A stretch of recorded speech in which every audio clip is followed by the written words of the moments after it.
ವಾಹನಗಳಿಗೆ HSRP number plate ಇಲ್ಲ ಅಂತಂದ್ರೆ ಫೆಬ್ರವರಿ 17ರಿಂದಲೇ ವಾಹನಗಳಿಗೆ ದಂಡ ಹಾಕ್ತೀವಿ ಅಂತ ಸಾರಿಗೆ ಇಲಾಖೆ ಹೇಳಿತು. ಆದರೆ ಈಗ ಡೆಡ್ ಲೈನ್ ವಿಸ್ತರಣೆ ಆಗಿದೆ. ನಮ್ಮಲ್ಲೇ ಸ್ವಲ್ಪ ತಡವಾಗಿ ಪ್ರಾರಂಭ ಆಯಿತು. ನಮ್ಮ ಹೆಡ್ ಆಫೀಸ್ಗೆ ಲೆಟರ್ ಹಾಕಿದ್ದೀವಿ. ಫೇಕ್ ವೆಬ್ಸೈಟ್ಗಳು ಕ್ರಿಯೇಟ್ ಆಗಿದ್ದಾವೆ. ಇದರ ಬಗ್ಗೆ ಸಚಿವರು ಗಮನ ಹರಿಸಬೇಕು. ಇವಾಗ ಗಮನ ಹರಿಸ್ತೀನಿ ಸ್ವಲ್ಪ ಅಧ್ಯಕ್ಷರೇ. ಆಸ್ ಇಟ್ ಈಸ್ ಪಾರದರ್ಶಕವಾಗಿದೆ. ಆಮೇಲೆ ಎಲ್ಲೂ ಕೂಡ ಕ್ಯಾಶ್ ಟ್ರಾನ್ಸಾಕ್ಷನ್ ಇಲ್ಲ. ಅಪ್ಲೈ ಮಾಡಿರುವಂಥ ಮೆಸೇಜ್ ತೋರಿಸಿದ್ರು ಕೂಡ ನಾವು ಯಾವುದೇ ಫೈನು ವಗೇರೆ ಹಾಕಲ್ಲ. ಪಬ್ಲಿಸಿಟಿ ಕೊಟ್ಟು ಮುಂದಿನ 3 ತಿಂಗಳಲ್ಲಿ ಎಲ್ಲ ಮುಗಿಸೋರಿದ್ದು. ಪರದಾಟದ ನಡುವೆ HSRP ನೋಂದಣಿ ವಿಸ್ತರಣೆ. ನಂಬರ್ ಪ್ಲೇಟ್ ಅಳವಡಿಕೆಗೆ ಮತ್ತೆ 3 ತಿಂಗಳ ಗಡುವು. HSRP ಅಂದ್ರೆ ಹೈ ಸೆಕ್ಯೂರಿಟಿ ರಿಜಿಸ್ಟ್ರೇಷನ್ ಪ್ಲೇಟ್.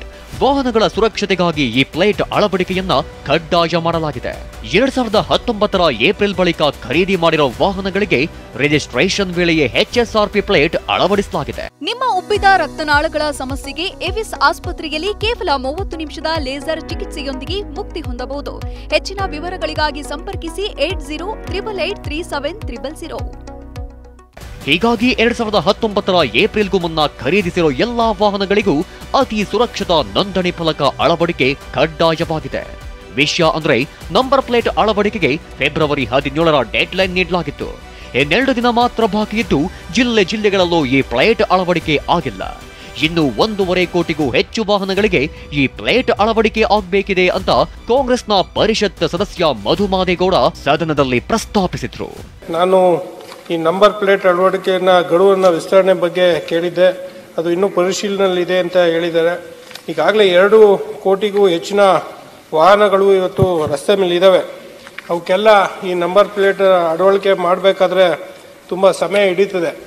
ಮಧು ಮಾದೇಗೌಡ ಪ್ರಶ್ನೆಗೆ ಉತ್ತರಿಸಿದ ಸಾರಿಗೆ ಸಚಿವ ರಾಮಲಿಂಗಾರೆಡ್ಡಿ, ರಾಜ್ಯದಲ್ಲಿ ಸದ್ಯ 18 ಲಕ್ಷ ವಾಹನಗಳಿಗೆ ಮಾತ್ರ ಈ ಪ್ಲೇಟ್ ಅಳವಡಿಕೆಯಾಗಿದೆ.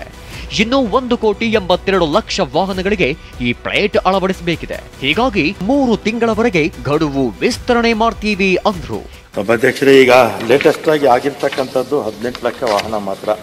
ಇದು ಕೇಂದ್ರ ಸರ್ಕಾರ ಮತ್ತೆ ಸುಪ್ರೀಂ ಕೋರ್ಟ್ ಡೈರೆಕ್ಷನ್ಸ್ ಪ್ರಕಾರ ದೇಶದ ಎಲ್ಲ ಭಾಗದಲ್ಲೂ ಆಗೋಗಿದೆ. ನಮ್ಮಲ್ಲೇ ಸ್ವಲ್ಪ ತಡವಾಗಿ ಪ್ರಾರಂಭ ಆಯಿತು. ಮತ್ತೆ ಇದನ್ನ ಮುಂದಕ್ಕೆ ಹಾಕಬೇಕಾಗುತ್ತೆ. ಇನ್ನೊಂದು 3 ತಿಂಗಳು ಮುಂದಕ್ಕೆ ಹಾಕೋಣ. HSRP ನಂಬರ್ ಪ್ಲೇಟ್ ಅಳವಡಿಕೆಗೆ ಇನ್ನು 3 ದಿನ ಮಾತ್ರ ಬಾಕಿ ಉಳಿದಿತ್ತು. ಆದ್ರೆ ಸರ್ವರ್ ಪ್ರಾಬ್ಲಮ್, ಎರರ್ ಸಂದೇಶದಿಂದಾಗಿ ಜನ ಪರದಾಡ್ತಾ ಇದ್ರು. ಹೀಗಾಗಿ ಸರ್ಕಾರ 3 ತಿಂಗಳು ವಿಸ್ತರಣೆ ಮಾಡಿದೆ. Bureau report, TV9.